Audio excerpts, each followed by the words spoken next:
Hey everyone, let's talk about junior NTR. So మనకి తెలిసిందే junior NTR తను ఒక టాలీవుడ్ సూపర్ స్టార్ అనమాట. అండ్ బాలీవుడ్ సూపర్ స్టార్ వచ్చేసి రితిక్ రోషన్. సో వీళ్ళిద్దరు కాంబినేషన్గా ఒక మూవీ అయితే రాబోతుంది, విచ్ వాస్ మన అందరికీ తెలుసు. జూనియర్ ఎన్టీఆర్ ఫ్యాన్స్ అంతా వెయిట్ చేస్తున్నారు ఎప్పుడెప్పుడు ఆ మూవీ వస్తుంది అని. రితిక్ రోషన్ ఫ్యాన్స్ కూడా బాలీవుడ్ నుంచి వెయిట్ చేస్తున్నారు, ఈ టాలీవుడ్ బాలీవుడ్ కలిస్తే ఏమవుతుంది. అండ్ ఇద్దరు కూడా గ్రేట్ డాన్సర్స్ అనమాట. సో అందరూ ఈగర్గా వెయిట్ చేస్తున్నారు, both great dancers and both great actors కలిసి ఎలా మూవీ తీయబోతున్నారు అని.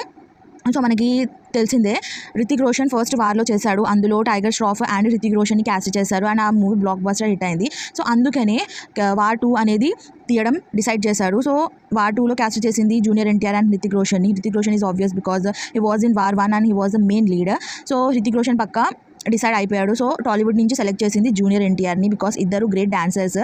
ఫస్ట్ బాలీవుడ్లో వార్ 1లో క్యాస్ట్ చేసింది టైగర్ ష్రాఫ్ని బికాజ్ అతను కూడా గ్రేట్ డాన్సర్, హితిక్ రోషన్ టైపే ఉంటాడు కాబట్టి ఇద్దరు డాన్స్ చేస్తే ఇంకా హైప్ వస్తుందని అతన్ని క్యాస్ట్ చేశాడు. సో అందుకనే జూనియర్ ఎన్టీఆర్ కూడా మనకి తెలిసిందే, he is a great actor and dancer, అందుకే జూనియర్ ఎన్టీఆర్ని తీసుకోవడం జరిగింది. సో నా ఇప్పుడు పాయింట్కి రాబోతున్నాను.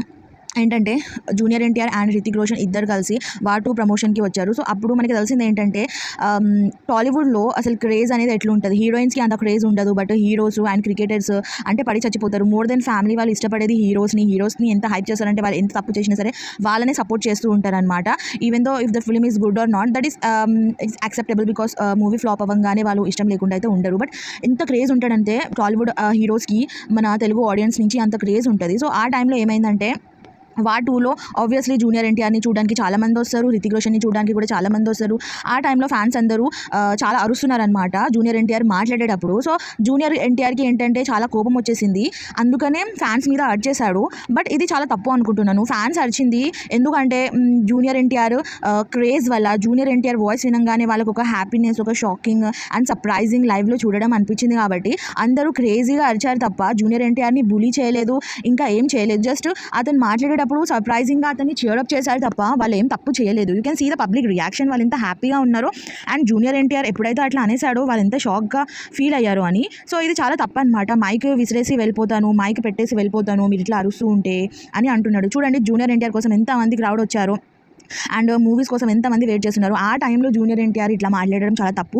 అండ్ జూనియర్ ఎన్టీఆర్ ఫస్ట్ ఒక సెంటెన్స్ అయితే వాడాడు, దట్ నాకు బాలీవుడ్ అంటే ఇష్టం లేదు, నాకు ముంబై అంటే ఇష్టం లేదు అని అన్నాడు. But still he's acting in Bollywood industry and Bollywood ఇండస్ట్రీలోనే వర్క్ చేస్తున్నాడు హీరోస్తోని. ముంబైలో వెళ్ళి షూట్ చేస్తున్నారు, ముందు కూడా కపిల్ శర్మ షోలో వెళ్ళాడు ముంబైకి. సో ఇవంతా చూస్తుంటే లైక్ చాలా ఈగోయిస్టిక్గా అనిపించింది జూనియర్ ఎన్టీఆర్ సైడ్ నుంచి. మనం ఈ ఈగోయిస్టిక్ బిహేవియర్ ముందు కూడా సుమాతో చూసామన్నమాట. సుమా ఏదో మాట్లాడేటప్పుడు తను సుమాకి చాలా వియర్డ్ రియాక్షన్స్ ఇచ్చాడు. అండ్ ప్రతి ప్రమోషన్లో తను చాలా వియర్డ్గా ఎవరో చచ్చిపోయినట్టు చాలా సీరియస్గా ఉంటాడు.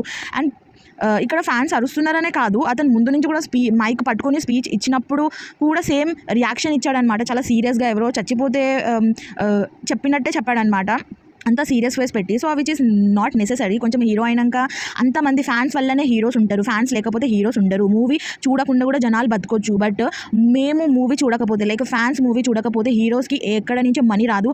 అందరు ఫ్యాన్స్ కలిసి 300 అయితేనే వాళ్ళకి క్రోర్స్ సంపాదించి వాళ్ళు బిల్డింగ్స్ కట్టుకొని వాళ్ళు పెద్ద పొజిషన్లో అయితే ఉంటారు. సో ఇది అన్గ్రేట్ఫుల్ బిహేవియర్ అనిపించింది నాకు జూనియర్ ఎన్టీఆర్ సైడ్ నుంచి. వాళ్ళ ఫ్యాన్స్ రియాక్షన్ చూసి, అరవడం చూసి, చియరింగ్ చూసి అతనికి ఇంకా ప్రౌడ్ అనిపించాలి. బట్ ఆల్వేస్ ప్రమోషన్స్కి వచ్చేటప్పుడు ఒక సీరియస్ ఫేస్ పెట్టుకుని అందరు చనిపోయినట్టు పెట్టడం చాలా తప్పు అనమాట. So what you guys think about junior NTR behaviour? Thank you so much for watching this video. If you like this video please subscribe my channel. Thank you for watching. Love you guys. By.